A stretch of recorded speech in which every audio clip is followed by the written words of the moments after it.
So we are learning about basic selectors in CSS. Okay, so the basic structure of CSS contains selectors and the attribute.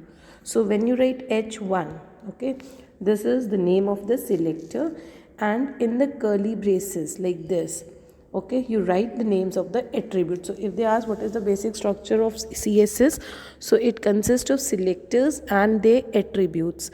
The attributes, like if you write here color, this is the name of the property, and then colon, and you give a value blue. Fine. So the basic structure of writing this, it is known as your basic structure of CSS.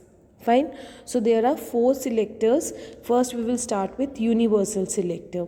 In universal selector we make use of a wildcard character, that is asterisk symbol. Okay, so whatever property value we write within the asterisk will be applied to all the elements of HTML. Fine. So see, suppose if I write here HTML, then I write here your head tag, then a title tag here.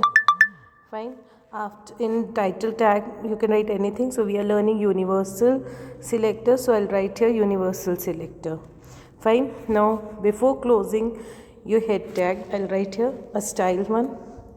Fine. Now within this style I want to apply universal selector, so I'll use this wildcard character asterisk here, then this curly braces, then I can write any property, okay, colon, and the value of this, then you can write a semicolon here. Fine. Then you can write another property, dash, and then you can write font, suppose size, okay, colon here, suppose it is 20 pixel. Done. Put this, okay, this is a basic rule to follow. Done. Okay, then you can close this style. See, in asterisk I have written color red and font size 20 pixel. So whatever you do within the body tag, okay, all the elements within the body tag, this properties will be applied, that is color is red and font size 20 pixel. So within the body tag, if I use here h1 element, okay, and I write here universal, then I make use of the other one, that is your paragraph one. Okay, I write here any text you can write, paragraph, you can close a body tag, you can close a okay, not close the head tag. Before starting with the body tag, I can close my head tag here only. Fine. Then this. Now when you're going to run, see, you can see the property will be applied to both the elements within the body tag.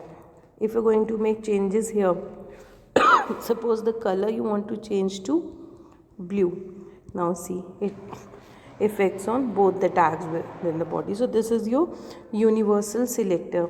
The second one is your type selector. Type selector was that we were doing from so long, that is type selector only. The next one is your class selector. Now here what do you do is, now when you do this, instead of asterisk here you create a class. You write here dot, suppose whatever name you want to give, I write here my class, okay, and I have applied this.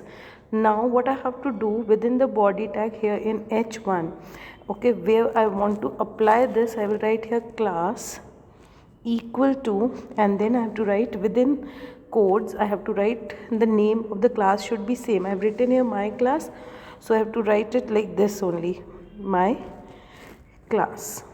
Fine. Within this codes, okay. And now when I'm going to run, see, because in the first tag I have written this my class, so you can see the effects only in the first tag, that is h1 tag. If here on this also I want to apply this, so I will write here class, okay, equal to, within double quotes, the name of the class.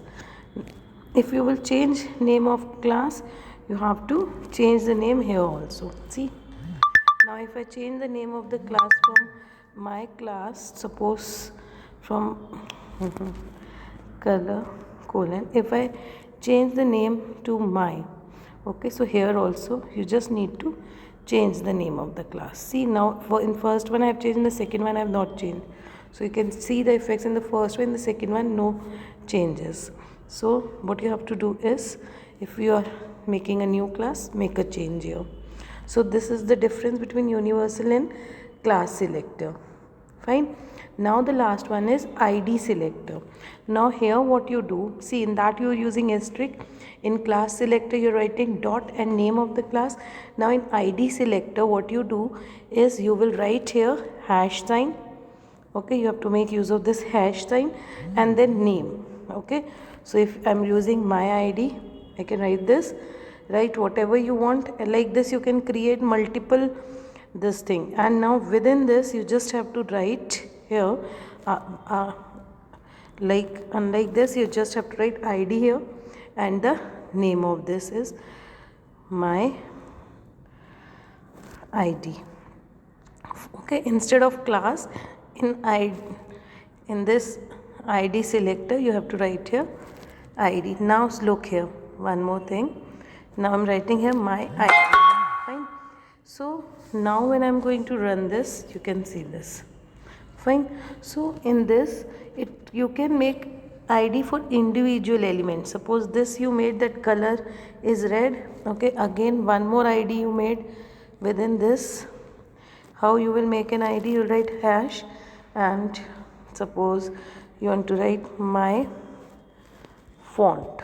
Okay, this is the name of the ID. Now here you want to write color, any property you can give here with the value, semicolon, and this. I'm just explaining with an example. Now here I want to apply color blue, the first one, and here I want to apply the second one, and the name of that is font.